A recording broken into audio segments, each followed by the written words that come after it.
Aleluia, aleluia, aleluia, aleluia, aleluia, aleluia, aleluia, aleluia. Como astros no mundo vós resplandeceis, mensagem de vida ao mundo anunciando. Da vida a palavra com fé proclamais, quais astros luzentes no mundo brilhais. Aleluia, aleluia, aleluia, aleluia, aleluia, aleluia, aleluia, aleluia.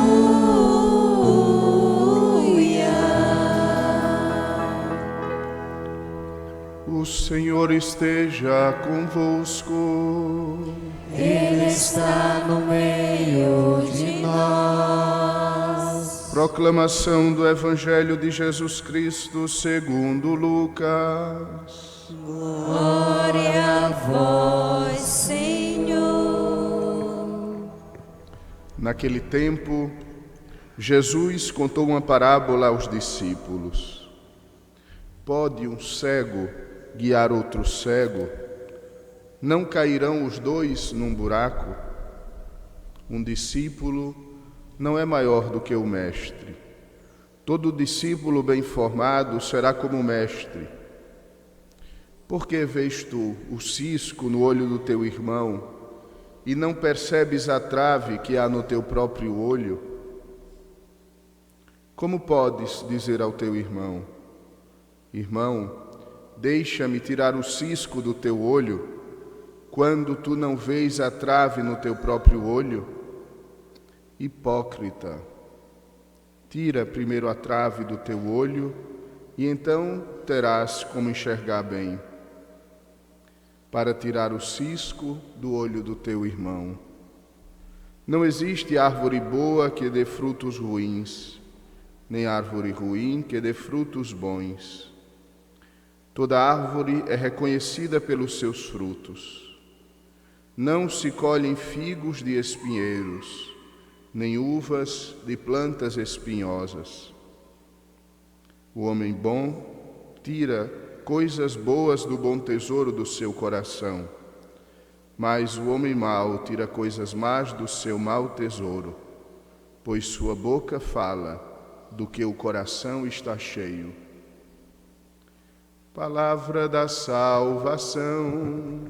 Glória a vós, Senhor. Caríssimos irmãos e irmãs, presentes nesta igreja matriz de São José, e os demais irmãos nossos que nos acompanham através das mídias sociais operadas por nossa PASCOM paroquial. Pode um cego guiar outro cego? Esta afirmação de Jesus, ela se aplica, sim, a cada um de nós, quando queremos orientar outra pessoa no caminho de Deus, mas nós não nos deixamos primeiro orientar por Ele. Porém, esta afirmação, ela tem um outro valor, ela tem outra valência, que eu gostaria de meditar convosco, amados irmãos. O mundo é um cego que propõe a guiar outros cegos.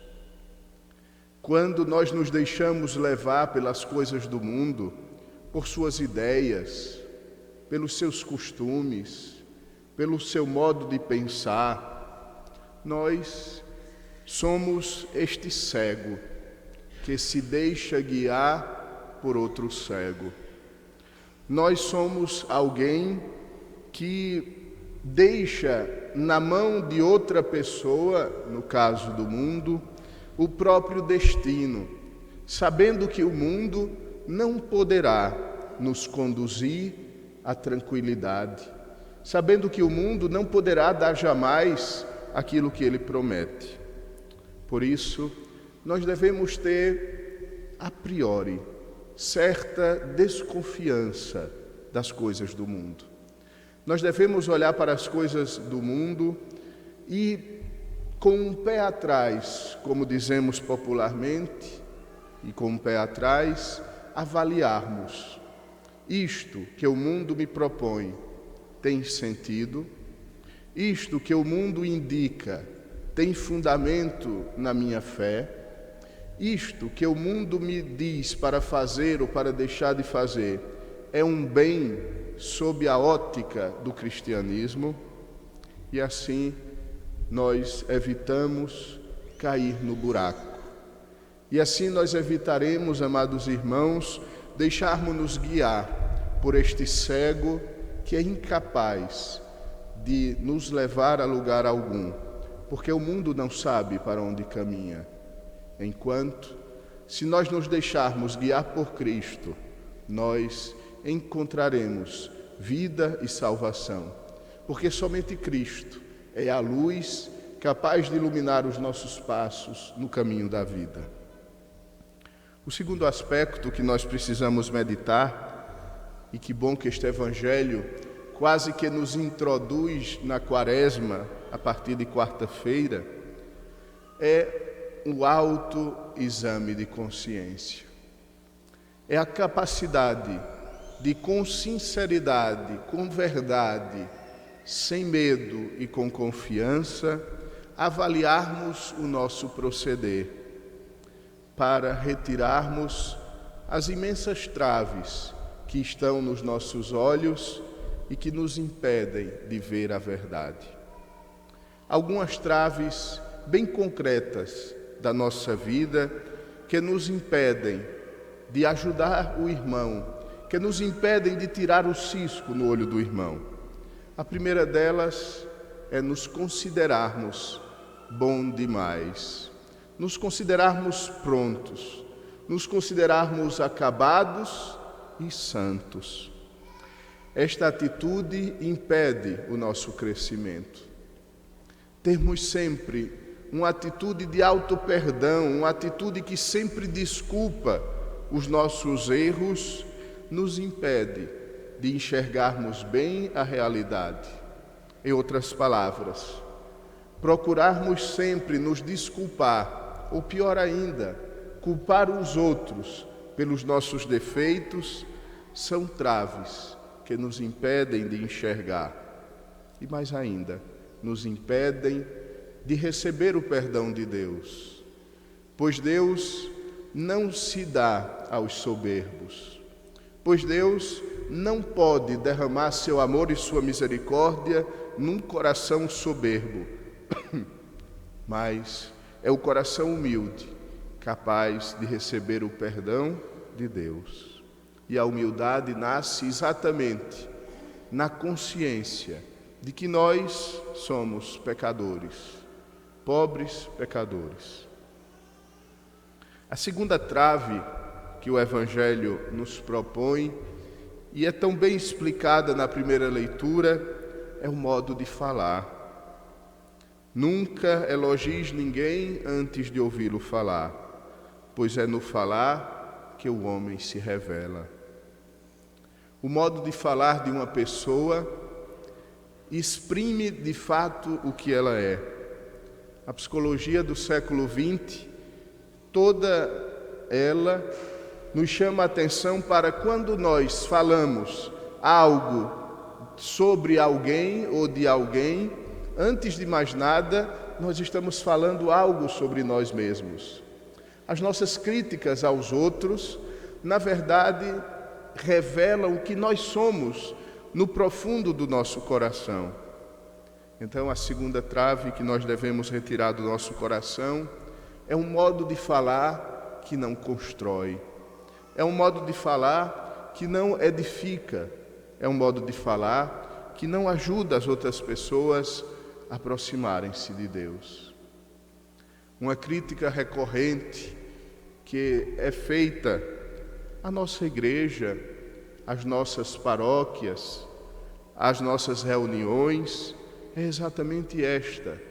Se por um lado nós não demonstramos acolhida e abertura aos irmãos, Por outro lado, existe sempre um grupinho especialista em tudo e especialista na vida dos outros, que impede com que as outras pessoas se abram plenamente à graça de Deus, porque estas pessoas se colocam como barreiras para o encontro com Cristo. Por isso, nosso Senhor no Evangelho chama de hipócrita aqueles que são capazes de observar o mínimo defeito na vida do outro e não são capazes de observarem que na sua própria vida existem grandes erros e grandes defeitos, que podem sim ser superados com a graça de Deus, que podem sim servir para nos aproximar do Senhor, mas que não podem jamais ser ocasião de indicar os erros do irmão. A boca fala aquilo que o coração está cheio.